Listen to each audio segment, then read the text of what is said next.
గతంలో జరిగిన ప్రభుత్వంలో అండ్ ఇప్పుడున్న ప్రభుత్వంలో అసలు తేడాలు ఏమున్నాయో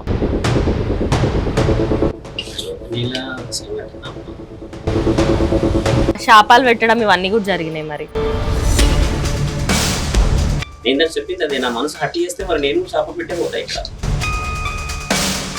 కాంగ్రెస్ గవర్నమెంట్ కి బోనం కింద పడడానికి సంబంధం ఏమో? కాంగ్రెస్ ప్రభుత్వమైనా లేకపోతే బీఆర్ఎస్ ప్రభుత్వమైనా లేకపోతే ఇంకేదో ప్రభుత్వమైనా భవిష్యవాణి గురించి మీరు ఏం చెప్తారు గురు?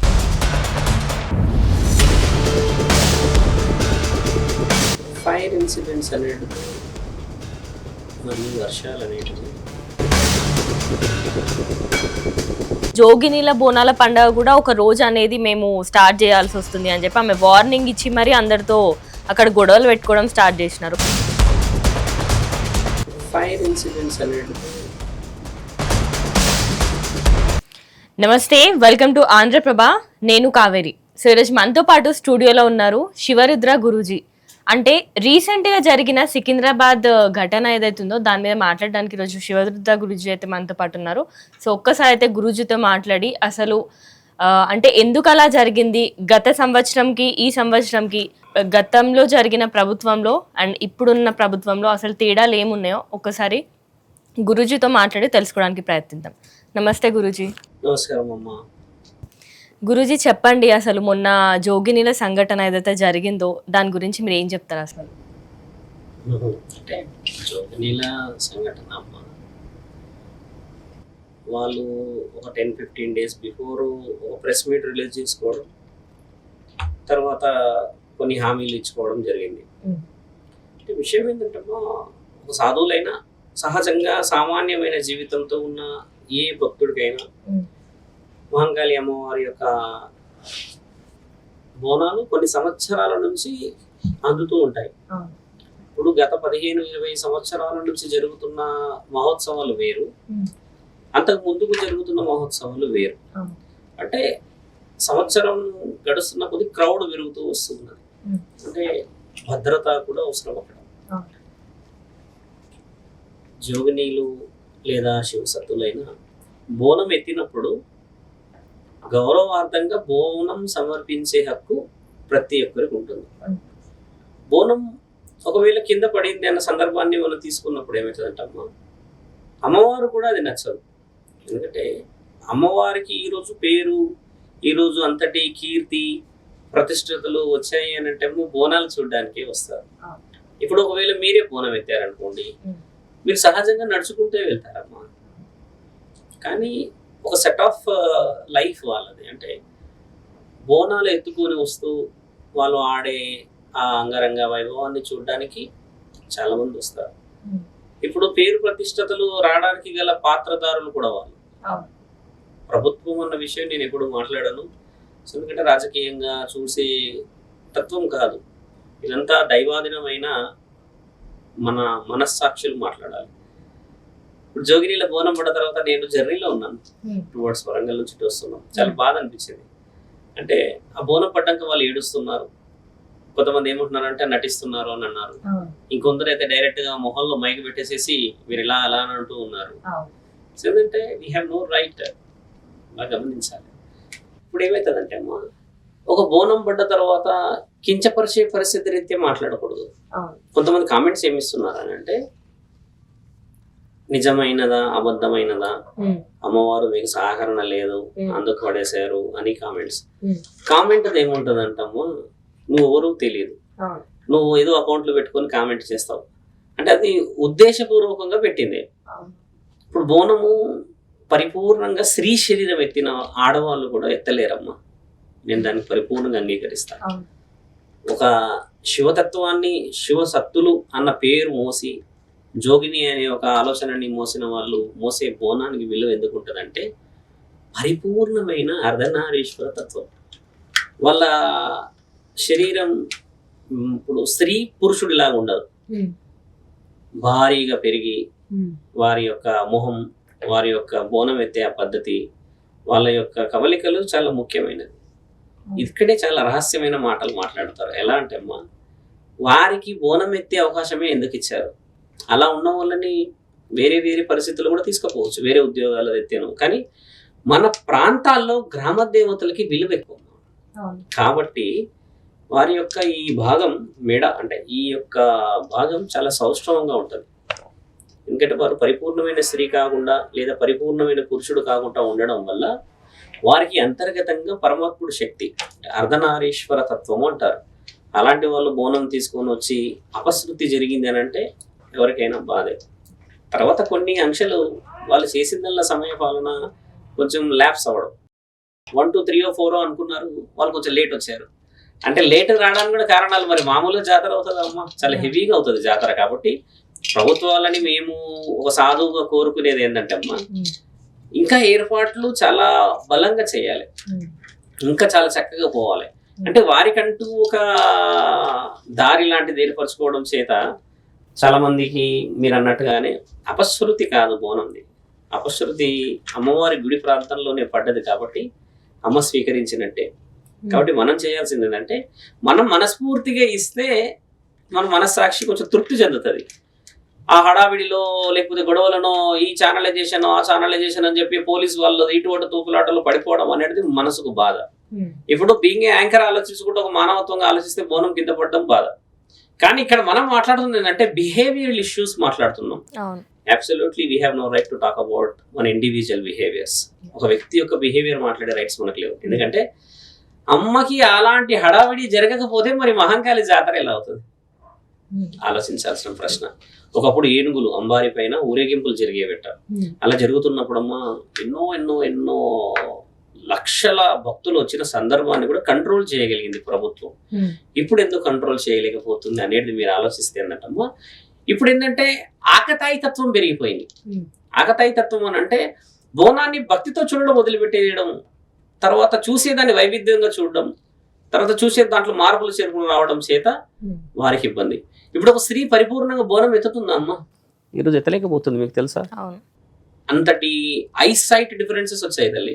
నిన్నగాక మొన్న గోల్కొండ విషయంలో అంటూ ఉన్నారు కదా, బోనాల పండుగ విషయం చూస్తే అంత యువకులే వస్తున్నారు చేస్తున్నారు అని అన్న బాధ కుటుంబానికి ఇబ్బంది పడుతుంది.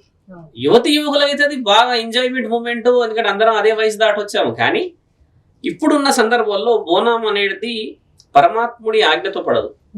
ఇలాంటి కొన్ని మిస్కమ్యూనికేషన్స్ లేకపోతే హెవీ క్రౌడ్ వల్ల పడుతుంది. కాబట్టి ఏంటంటే దాన్ని దైవాధీనంగానే తీసుకోవాలి. కానీ ఇప్పుడు చాలా చూసాను 4-5 ఛానళ్లలో సుమారు ఏమొస్తుందంటే నెగిటివ్ పోర్ట్రేట్ పోతుంది. నెగిటివ్ పోర్ట్రేట్ పోనీయకూడదు. అమ్మవారు శాంతించి తీసుకున్న బోనమే అనుకొని కొన్ని గుణగానాలని మనం మరో సంవత్సరానికి కాకుండా చూసుకోవడం బాధ్యత.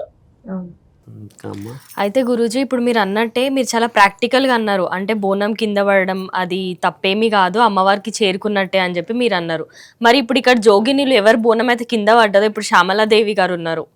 సో తనే ఏమన్నారంటే మళ్ళీ ఇంకొకసారి బోనం చేయాలి, ఇంకొకసారి మేము బోనం అనేది ఎక్కిస్తాం అమ్మవారికి, మాకు ఒక రోజు టైం ఇవ్వాలి అని చెప్పి ఆమె అంటున్నారు. లేదు అంటే ఇప్పుడు తెలంగాణలో బోనాల పండుగ ఎట్లయితే చేసుకుంటామో జోగినీల బోనాల పండుగ కూడా ఒక రోజు అనేది మేము స్టార్ట్ చేయాల్సి వస్తుంది అని చెప్పి ఆమె వార్నింగ్ ఇచ్చి మరి అందరితో అక్కడ గొడవలు పెట్టుకోవడం స్టార్ట్ చేసినారు. మరి దాని గురించి అంటే అది మనోభావాలు అంతే తల్లి. ఇప్పుడు నేను గతంలో చాలా గుడి విషయంలోనే ఏమన్నానంటే, మహా ఆలయం కడుతున్నాం అని చెప్పి కొంతమంది హేతువాదులు, అంటే నువ్వేంది నేనేంది అన్న వాళ్ళకి గట్టి సమాధానం ఇచ్చి గొడవలు దిగాము. చాలా కేసులు కూడా అయ్యాయి. సుమారు 7-8 కేసులు అయ్యాయి పోలీస్ స్టేషన్ల కాడికి వెళ్ళి. అంటే మనస్సు బాధపడినప్పుడు వచ్చే మాటలో ప్రత్యేకంగా బోనాలు చేస్తాము అని అనడం, అంటే ప్రభుత్వం లేకపోతే ఇంకా పెద్ద మనుషులు అయితే బోనం చేయదని అనలేరు అక్కడ. తర్వాత తలసాని శ్రీనివాస్ యాదవ్ గారు, తర్వాత అక్కడ పెద్ద మనుషులు వచ్చేసి సామరస్యం ప్రకటించారు అన్నారు. కాబట్టి ఏంటంటే that is called a demands. అంటే ఒక డిమాండ్ని వాళ్ళు వ్యక్తపరిచినప్పుడు డిమాండ్కి ఏం ఆన్సర్స్ వచ్చాయో మీరు చెప్పగలగాలి. That is the channelization. అంటే మెయిన్ మిస్అండర్స్టాండింగ్ అవుతుంది ఎక్కడంటమ్మా, we are talking about only demands, but solution జరిగింది కదా. Why we people are not talking? Solution గురించి మాట్లాడాలి. తర్వాత కొంతమంది పెద్ద మనుషులు వచ్చారని వాళ్ళు అక్కడే డాన్స్ చేశారు. మీరు అన్నట్టుగా సొల్యూషన్ లేకపోయిందంటే వారు ప్రత్యేకమైన బోనం తెచ్చే వాళ్ళేమో, జోగినీల బోనం పెట్టుకోవడం వాళ్ళేమో. అలా రావడం కూడా శుభసూచకమేనంటాను ఒక సాధువుగా. ఎందుకంటే అమ్మా, ఒక దేవతకి నువ్వు ఎన్ని విధాలుగా బోనం తెచ్చినా ఆవిడ స్వీకరిస్తుంది. ఒక డివైన్ పవర్ ఎలా ఉంటుందంటమ్మా, విభిన్నంగా విభజించబడకూడదు. మన యొక్క రాజ్యమే యునైటీ ఇన్ డైవర్సిటీ ఉంది, అంటే యూనిటీ అనేది ఉంది. అంటే ఎన్నెన్నో చేసుకున్న దాంట్లో అలా జోగినీలు మేము ప్రత్యేకమైన బోనం చేసుకుంటాం అనంటమ్మా, వాళ్ళు చేసుకునేది మహంకాళ అమ్మకే తీసుకొస్తారు, ఎల్లమ్మ తల్లికి చేస్తారు, నల్లపోచమ్మకి తల్లికి తెస్తారు, కానీ కొత్త దేవతను అయితే సృష్టించరు కదా. కాబట్టి మిస్కమ్యూనికేషన్ ఇవ్వకూడదని ఛానల్ అందరికీ ఒక విజ్ఞప్తి. వాళ్ళు చేసిన బాధ, బోనం పడ్డ బాధనో, లేకపోతే వాళ్ళ సమయ పాలనలు రాలేకపోయారో, వర్షం పడ్డది కదమ్మా, ఎల్లమ్మ తల్లి ఎంత వర్షం పడ్డది చూసారా? మీరు ఇల్లుండి అవసరం కోసారు, గోల్కొండలో వర్షం పడ్డది. అదే wear the crowd is very high, మనకు సహకరించవు ప్రాంతాలు. అక్కడమ్మ మామూలు రోజుల్లోనే వెళ్ళలేము తల్లి. ఆ సికింద్రాబాద్ ప్రాంతాల్లో ఇన్నోవా వెళ్తుందా? మామూలుగా మనుషులే వెళ్ళాలంతే, అది కూడా స్ట్రైట్ ఒకటే లైన్ లో వెళ్ళాలి. అలాంటిది అంత హెవీ క్రౌడ్ లో వర్షంలో మళ్ళీ అంతమంది డిస్టర్బెన్స్ అవ్వడం అనేది దైవాధీనంగా తీసుకొని, ఇది మన జాతర యొక్క గొప్పతనం తీసుకోవాలి, కానీ నెగిటివ్ పోకూడదు. శివసత్తులకు నేను ఎప్పుడు సపోర్టు ఏ విషయంలో బాగా మాట్లాడానంటే అమ్మ, గతంలో కూడా బోనం వాళ్ళు ఎత్తితే చాలా చక్కగా ఉంటుంది. It is a good point. మగవాడు కానీ ఆడవాళ్ళు కూడా ఎత్తలేరు బోనం. వాళ్ళు ఎత్తినంత చక్కగా ఎత్తి 4-5 గంటలు ఆడగలమా? గోళ్ళకొండ వరకు ఎక్కగలమా? అంటే మన శరీరాలు వేరు, ఆడవారి శరీర ఆకృతులు వేరు. కాబట్టి శివశక్తులకి కొన్ని శక్తులు పరమాత్ముడు ఇచ్చారు. కొన్ని ఇలాంటి కొన్ని విషయాలే మాట్లాడుకుంటే వారికి విలువ వస్తుంది. ఇప్పుడు విలువరహితంగా మాట్లాడవచ్చు, నేను ఇక్కడ కూర్చొని విలువరహితంగా మాట్లాడేసేస్తే అక్కడున్న ధర్మాన్ని అధర్మం చేస్తాము. బోనం అమ్మవారి ప్రాంతంలోనే పడ్డది, వేరే ప్రాంతాల్లో పడితే నేను పడకూడదు అనేటవారు. కాబట్టి ఏంటంటే జగన్మాత ఆశీర్వాద బలంతో అన్ని జరుగుతాయమ్మా. వారిని నెగిటివ్ పోర్ట్రేట్ చేసి ఇంకేదో చేసే ఉద్దేశం చేస్తూ ఉన్నారు. అలా చేయకండి. వాళ్ళు అడిగింది మేము బోనం ఎత్తుతామే అని, అంతేగాని అమ్మవారిని ఎత్తుకోబోతామని అడగలేరు. కానీ అక్కడ సంఘటన జరిగిన తర్వాత జోగినీలు అందరు కూడా శాపాలు పెట్టడం ఇవన్నీ కూడా జరిగినాయి. మరి ధర్మం వైపే శాపాలు పనిచేస్తాయి, ధర్మం వైపే శాపాలు పనిచేస్తాయి అమ్మా. నేను దానికి చెప్పింది అదే, నా మనసు హట్టి చేస్తే మరి నేను శాపం పెట్టే పోతాయి ఇక్కడ. వాస్తవం కదా. అంటే వాళ్ళని హట్టి చేశారు అన్న ఉద్దేశం. ప్రభుత్వంని రిక్వెస్ట్ చేసుకున్నారు, ప్రెస్ మీట్ పెట్టారు, ఇవన్నీ పెట్టిన తర్వాత వాళ్ళు అనుకున్న సమయానికి రాలేరు అన్న విషయం ఓకే. శాపనార్థాలు పెట్టిరు అని అంటే బోనం పడ్డ తర్వాత మరి నేను ఎత్తి మీద తీసుకొని వచ్చావు అమ్మవారి యొక్క భోజనం, అమ్మవారి యొక్క బోనం, అమ్మవారి యొక్క ప్రేమ ఆప్యాయత అంత దూరం నుంచి ఆడుతూ ఆడుతూ ఆడుతూ వచ్చిన తర్వాత మరి అది కింద పడిన తర్వాత నువ్వు శాపనార్థాలు లేకపోతే అక్కడ ఎగిరి గంతేస్తాము. కాబట్టి ఏంటంటే అమ్మవారికి వచ్చిన బోనం స్వీకరణ జరగడం చేత వారు పెట్టిన శాపాలు నిజంగా జగన్మాతనే స్వీకరించి మళ్ళీ వారికి పరిష్కారం ఇచ్చింది. మీరు బాగా గమనించాలి. ఒకవేళ ఆవిడ శాపం మీరన్న అక్కడున్న జోగిని కానీ అర్ధనారీశ్వర శాపం పెడితే వీరికి పరిష్కారం దొరకకపోయేది. అమ్మ ఉన్నది కాబట్టి నా బిడ్డలు నా దగ్గరికి చేరిన ఈ తరుణాన్ని బాధని కూడా స్వీకరించడమే నా ఉద్దేశం అని చెప్పి మంచి ఉద్దేశం ఇచ్చారు. ఇమీడియట్ రియాక్షన్ కదమ్మా. 12 hours ఆఫ్ అప్రాక్స్ మార్నింగ్ వచ్చారు, ఈవినింగ్ వరకు ఒక రిజల్ట్ వచ్చింది, వాళ్ళు వెళ్ళిపోయారు. ఒకవేళ నిజంగా అంతటి అధర్మం ఉంటే ఇమీడియట్లీ ఎందుకు రిజల్ట్ ఇస్తారు? మనం ఇది కూడా ఆలోచించాలి.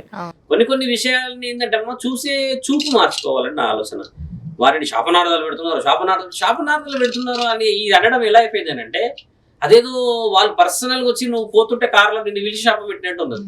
అలా ఉందా? అలా లేదు. ఓకే, మరి ఇప్పుడు కాంగ్రెస్ గవర్నమెంట్ కి బోనం కింద పడడానికి సంబంధం ఏముంది? వాస్తవం అంటే మీరు మాట్లాడిన ప్రశ్న ఏంటంటమ్మా, కాంగ్రెస్ ప్రభుత్వమైనా లేకపోతే బీఆర్ఎస్ ప్రభుత్వమైనా లేకపోతే ఇంకేదో ప్రభుత్వమైనా మహంకాళి ఎవరి ఆధీనంగా? మహంకాళి మనసున్న భక్తుల ఆధీనం. కాబట్టి ప్రభుత్వం చొరబాటుతో పడదు. అదే మిస్గైడ్. ఎందుకంటే మీరు అడగాల్సిన విషయాలు కూడా ఎలా ఉంటాయంటే కొంతమంది ఉంటారు మన దగ్గర మంచి స్వామీజీలు, చాలా బాగా గోల్డ్ వేసుకొని చాలా బాగా ఫెయిర్గా ఉండి ఈ ప్రభుత్వాన్ని ఆ ప్రభుత్వాన్ని దూషించి మాట్లాడతారు. Shivarudraprasad against the Veeranna politicians నేను I believe they are also peoples. Revanth Reddy garu బోనం ఎందుకు వచ్చారు? నేను సీఎం నన్ను చేసి ఆయన పెద్ద రాకెట్ పట్టుకుని బుల్లెట్ పట్టుకుని రావాలిగా. ఆయన కూడా ప్రోటోకాల్ ప్రకారంగా వచ్చే బోనం ఇచ్చాడు. కాబట్టి దేవుడిని ఎవరు దూషించారు తల్లి, బాగా గమనించాల్సి. ప్రభుత్వాన్ని అని మీరు ఏకీభవిస్తున్నారో లేకపోతే మీరు బైఫర్గేషన్ చేస్తుండొచ్చు, కానీ ఏ ప్రభుత్వంతో బోనం పడదు. బోనం ఎవరు ఎత్తుకొస్తున్నారు? ప్రభుత్వం ఎత్తుకొస్తున్నారు. జోగినీలు ఎత్తుకొచ్చారు. ఇప్పుడు నీలాంటి తల్లులు ఇంకా వేరే అమ్మలు అక్కలు వీళ్ళే ఎత్తుకొచ్చారు. సీఎం రేవంత్ రెడ్డి గారు అయితే బోనం తీసుకొచ్చేసారు. కొండా సురేఖ అమ్మ పక్కనే ఉన్నది, ఆవిడ బోనం మరి చాలా చక్కగా సమర్పించింది కదా. మీరు కాంగ్రెస్ ప్రభుత్వం అని అన్నప్పుడు బోనం అక్కడ పడిపోతే, ఈ ప్రభుత్వ అధికారులు పడిపోతే అప్పుడు అనాలి మీ ప్రభుత్వంలోనే పడ్డది నాయన అనవచ్చు. వాళ్ళదేమో చక్కగా చేరింది, నిజమైన బాధల్లో ఉన్న వాళ్ళదేమో బోనము అక్కడ వచ్చి పడింది అని అంటే పాలనలో మంచిగా కావాలి మాకని వాళ్ళు అంటున్నారు. ఇప్పుడు కొన్ని డామ్ డామ్ డామ్ అని అరుస్తుంటారు అక్కడ. వాళ్ళు అరుస్తున్నది ఎందుకంటమ్మా వాళ్ళ బాధ మాకు విలువ ఇయ్యండి అని అంటున్నారు వాళ్ళు. అంతేకానమ్మా ప్రభుత్వం దూషించలేరు అన్నట్టే మిస్కమ్యూనికేషన్ మళ్ళీ ఇవ్వకండి. ప్రభుత్వం అనేది ప్రజలు ఎన్నుకోబడింది కాబట్టి ఏంటంటే ప్రజలని కొన్ని హక్కులు ఉంటాయి అడిగిపోతుంది, అది వదిలిపెట్టేసేసి కొన్ని నెగిటివ్ పోర్ట్రేట్స్ వస్తాయమ్మా. ప్రభుత్వమే చాలా చేస్తుందేమో నన్ను ఫీల్ కొంతమందికి వస్తుంది. అలా కానివ్వకూడదు. ప్రభుత్వం ఏముండదు తల్లి. భవిష్యవాణి గురించి మీరు ఏం చెప్తారు గురూజీ? అసలు వర్షాలు ఎక్కువ పడతాయని అండ్ ఫైర్ ఇన్సిడెంట్స్ అనేటివి ఎక్కువ అవుతాయి ఈ సంవత్సరం అని చెప్పి చెప్తున్నారు. మరి మీరు ఏం చెప్తారు దీని గురించి? ఫైర్ ఇన్సిడెంట్స్ అనేది మరియు వర్షాలు అనేటివి మరియు తల్లిదండ్రుల యొక్క ప్రేమలో లోపాలు అనేటివి జరుగుతున్నాయి, కళ్ళకు అద్దినట్టుగా చెప్పారు. ఇక్కడ మీరు గమనించాల్సిన విషయం కూడా అదే. ఈ ఇయర్ అమ్మ పరాభావ నామ సంవత్సరం. ఈ ఇయర్లో కుంభరాశికే ప్రమాదం ఉంది. కుంభరాశి వాళ్ళ వల్ల చాలా మంది ఇబ్బందులు పడతారని చెప్పారు. బీభత్సమైన వర్షాలు తెలంగాణ ప్రాంతంలో వస్తే అమ్మ వ్యవసాయం బాగుంటుంది. కూరగాయలే కానీ, తినుబండారాలే కానీ, పప్పు దినుసులు, బియ్యానికి సంబంధించినవి అందరికీ ఉపయోగపడతాయి. మీరన్నట్టుగా అమ్మ కుంభవర్షాలు మొన్న ఒక వారం వచ్చాయి. నిన్న నైట్ మొన్న నైట్ మళ్ళీ వర్షం వచ్చింది. హైదరాబాదు మునిగిపోయే అంత ప్రపంచం ఎప్పుడు రాలేదు. అక్కడ లోయర్ ట్యాంక్ బండ్ లోతట్టు ప్రాంతాలు మునుగుతాయి, మిగతా అన్ని ప్రాంతాలకు సేఫ్. విషయం ఏంటంటే అమ్మ అమ్మవారు చెప్పడానికి గల ముఖ్యమైన కారణం ఇలా చెప్తుందంటే ఆవిడ హైదరాబాదు ప్రాంతం మునిగిపోతుంది అని చెప్పదు. యావత్ ప్రజలని, యావత్ భారతదేశాన్ని, యావత్ అఖండ భూమండలాన్ని ఉద్దేశించి మాట్లాడేది భవిష్యవాణి. హైదరాబాద్ వాణి కాదు, అది భవిష్యవాణి. అమ్మవారు చెప్పింది ఏంటంటే అక్కడ ఉన్న పురోహితులు గారు ఏమడుగుతారంటే అమ్మా ఈసారి వ్యవసాయం వర్షాలు అన్నప్పుడు కుంభంగా ఎందుకు వస్తాయి అనే విషయంలో కుంభ అనేది ప్రమాదం. ఇక్కడ వర్షాలు లిమిట్ వస్తే వీఆర్ హ్యాపీ అమ్మా, but it's not controlling by the departments. అంటే మీరు అన్నట్టు హెవీ వచ్చాయి అనుకోండి కంప్లీట్గా నాశనం. అమ్మవారు చెప్తుంది ఏంటంటే హెవీ వర్షాలు ఉన్నాయి అంటే ఎందుకు ఉన్నాయి ఆ ప్రశ్నతో పాటు ఏంటంటే అమ్మ ఈసారి కుంభ వర్షాల్లో అస్సాం 10 రోజుల నుంచి అతలకుతలం అయిపోయింది. చాలామంది మునిగి చనిపోయారు. ఇల్లులు, బస్సులు అయితే అదేదో చిన్నపిల్లలు ఆడుకుంటున్నట్టుగా ఎగురుతూ వచ్చాయి. అంటే చాలామంది ప్రమాదాలు ఎందుకు జరుగుతున్నట్టమ్మా ఈ రాష్ట్రం ఫలానా సంవత్సరం ఫలానా వర్షాకాలంలో ఈ విధంగా జరుగుతుందని ఉగాది పంచాంగంలో చెప్పారు చాలా మంది. ఒక రాష్ట్రం మునుగుతుంది లేకపోతే వర్షాలు ఈ విధంగా ఉంటున్నాయి. కానీ అమ్మవారు ఉన్న విషయాలు చెప్పడం వల్ల భయభ్రాంతులకి గురవుతున్నారు చాలా మంది. ఆ భయభ్రాంతులకు గురవుతున్న వాళ్ళు ఎవరు తెలుసా అమ్మ? తల్లిదండ్రులను హెచ్చరించిందమ్మా, మీ పిల్లల పెంపకం అన్న గుర్తుపెట్టుకున్నారా? If you see the censor అంటే ఫ్రమ్ లాస్ట్ ఆషాఢ మాసం నుంచి ఈ ఆషాఢ మాసంలో మేజర్ ఇష్యూస్ కంటే మైనర్ ఏజ్ ఇష్యూస్ ఎక్కువ ఉన్నాయి. అమ్మవారు చెప్పాల్సిన విషయం అది. 12 సంవత్సరాల బాలిక ఖమ్మంలో, 13 సంవత్సరాల అమ్మాయి వరంగల్లో, ఇంకా చిన్న యువతి యువకులు ఇట్లా ఎన్నో జరగడాన్ని తల్లిదండ్రులు జాగ్రత్తలు పడండి అనడంలో తప్పు లేదు. కొంతమంది ఛానల్ వాళ్ళు తీసుకున్న విషయం వేరేలాగా మాట్లాడుతున్నారు, వేరేలాగా చేస్తున్నారు అంటే అమ్మ వ్యూస్ బాగపోవడం చేత ఇష్టం వచ్చినట్టు అధర్మం ధర్మం అయిపోదు, ధర్మం అధర్మం అయిపోదు. అమ్మవారు చెప్పిన ప్రశ్నలు ఒకటి, కుంభవర్షాల వల్ల జాగ్రత్తగా ఉండాలి, ఆరోగ్యాలు కాపాడుకునే బాధ్యత, ధర్మంగా ఉండండి అని చెప్పింది. తల్లిదండ్రులు పిల్లల్ని కాపాడమని చెప్పింది. ఈ 4 ప్రశ్నలకు జవాబులు ఇచ్చింది. ఆవేశం పట్టింది, నా విగ్రహాన్ని నాకు ఇవ్వండి అని అన్నది. విగ్రహాన్ని ఇవ్వడానికి గల కారణం ఏంది అని అడిగింది. అప్పుడు ఒక రూపం కావాలి, నాకు మాట ఇచ్చారు మీరు అని అడిగింది. మాట ఇచ్చిందే అడిగింది అంతేగాని నాకు ఇది కావాలని అమ్మవారు కొత్తగా కోరలేగా తల్లి. కాబట్టి భవిష్యవాణి చాలా మంది మీద ప్రభావం చూపిస్తున్న దాన్ని నెగిటివ్ చేయకుండా ధర్మ సంస్థాపనార్థం మన బోనాల పండుగ జరుగుతుంది అంగరంగ వైభవంగా. ఇప్పుడు 9వ తారీఖు ఎన్నో నగరంలో చాలా బోనాల పండుగలన్నీ ముస్తాబయ్యాయి. మొన్న కూడా ప్రభుత్వాలు అందరికీ చెక్కులు ఇచ్చింది, అదే పండుగలు చేసుకోండి అది. మేము ఉన్న గుట్ట ప్రాంతాల్లో కూడా ఇవ్వడం జరగడం చేత బోనాల ఉత్సవాలు అందరూ చేసుకోవడం వల్ల మన సంస్కృతిని చాలా మంది దేశాలస్తులు చూస్తారమ్మా. బోనాలు అందరూ పాటిస్తున్నారు, ఎందుకంటే మన దగ్గర ఉన్న సౌండ్ సిస్టమ్ అలాంటిది. కొందరు ఎక్కడో అడపా కొందరు నెగిటివ్ చేసినంత మాత్రాన మన పండుగని బోనాల పండుగని తక్కువ చేయడం కుదరదు. కాబట్టి ఏంటంటే సంప్రదాయం గొప్పది. మీరు అడిగిన దాంట్లో శివరుద్ర సాగు రాగానే గట్టిగా విషయాలు గట్టిగా సమాధానాలు చెప్తారు అది చాలామంది ఎక్స్పెక్ట్ చేస్తున్నారు ఛానల్లో. నేను ధర్మం ఉన్న వైపే మాట్లాడతాను.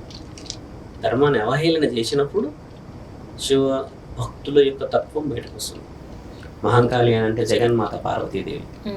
అమ్మ భక్తుల శ్రేయస్సు కాపాడుకుంటున్నందుకే ఈరోజు 200 సంవత్సరాల చరిత్ర మనకున్నది. ఆవిడే భక్తుల్ని అపవిత్రం చేసుకోనో లేకపోతే వాళ్ళని ఇళ్ళని ఇష్టం ఉన్నట్టు ఏదైనా చేసినట్టే అమ్మ అంత అంగరంగ వైభవంగా బోనాలు అయ్యాయి తల్లి.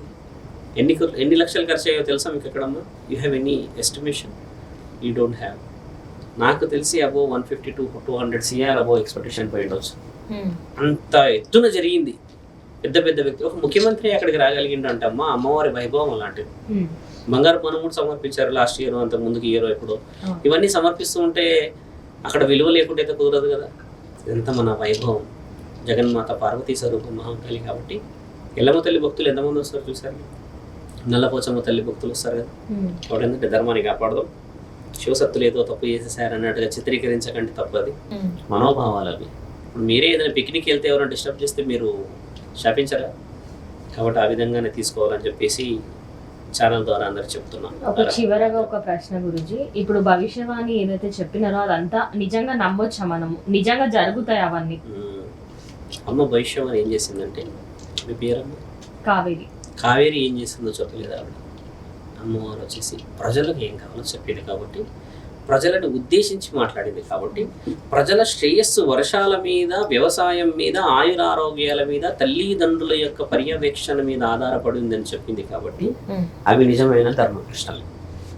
ఒక ప్రశ్న మీరు అన్నట్టుగా వాస్తవం అవాస్తవం ఎక్కడ మాట్లాడాలంటే ఇండివిజువాలిటీ టాక్ లేదు అక్కడ. కాబట్టి ధర్మమే తల్లి. ఇండివిజువల్ టాక్ ఒకవేళ ఉండి నువ్వు ఏదైనా ప్రశ్న అడిగావు చేసావు అని అంటే అప్పుడు దేవత ఇక్కడ మంచి వ్యాలిడ్ పాయింట్ మీరు అడిగింది ఏంటంటే ఆమె జగన్మాత అంటే అందరిని ఉద్దేశించే మాట్లాడాలి ఆవిడ ఒక సెట్ ఆఫ్ దేవత అయితే, అంటే ఒక పర్టికులర్ దేవత అయితే గ్రామ దేవత అని కొన్ని ఇయ్యచ్చు. మహంకాళి అమ్మ ఆవిడ ఉజ్జయిని మహంకాళి అంటే మీకు ఐడియా ఉందా? ఉజ్జయిని అనే ఒక ప్రాంతంలో అష్టాదశ శక్తిపీఠాలలో అమ్మవారి యొక్క 4వ పాదం అక్కడ పడినప్పుడు ఆ పీఠం ఏర్పడిన ఆ ప్రాంతాన్ని నుంచి ఈ ప్రాంతం మునిగిపోతుంటే అప్పట్లో ఉన్న ఈ వంశస్థులు, ఆ అమ్మవారు వచ్చేసి స్వర్ణలత గారి యొక్క 7-8 తరాల ముందు జరిగిన ఒక పెద్ద మనిషి, మిలిటరీలో పనిచేస్తే ఆయన అక్కడ నుంచి అమ్మవారిని తెచ్చి ఇక్కడ వేప చెట్టు కింద పెట్టుకున్నాడంట. పెట్టుకున్నప్పుడు అంట ఆయనకు ఓ రోజు నైట్ ఆడ పడుకున్నప్పుడు, ఏరా తీసుకొచ్చావు నన్ను, వరదలు వస్తున్నాయనో లేకపోతే నీకేదో వ్యాధులు వస్తున్నాయనో అని తెచ్చావు, ఈడ పెట్టావు, మరి నన్ను ఎవరు పూజిస్తారు, నేనేం చేయాలి అని చెప్తే అమ్మవారంట ఆయన గారి కలలో చెప్పేదట, ఈ విధంగా బోనం చేయండి, ఈ విధంగా అది చేయండి అని చెప్తూ వస్తున్న ఆ ప్రచారం ఈరోజు 7 తరాల నుంచి ఆడపిల్లలు ఉన్నారు అక్కడ. ఇంకో తరం కూడా ఉంది అని ఆ అమ్మ అంటుంది. అంటే ఒకప్పుడు వేప చెట్టు కిందనే ఉన్న ఆవిడ 200 సంవత్సరాల్లో ఎన్ని రుజువులు చేసి ఉండవచ్చు. కాబట్టి మీరు అన్నట్టుగా భవిష్యవాణి చెప్పింది ఆవిడ. నీ భవిష్యత్తు చెప్తే నీ క్వశ్చన్కి ఆన్సర్ దొరుకుతుంది. ఫేకా నాట్ ఫేకా అని ఇండివిజువల్ ప్రశ్నలకు చాలా తేడాలు ఉంటాయమ్మా. సరేనా? Okay Guruji, thank you so much Guruji. ధర్మం రక్షణ.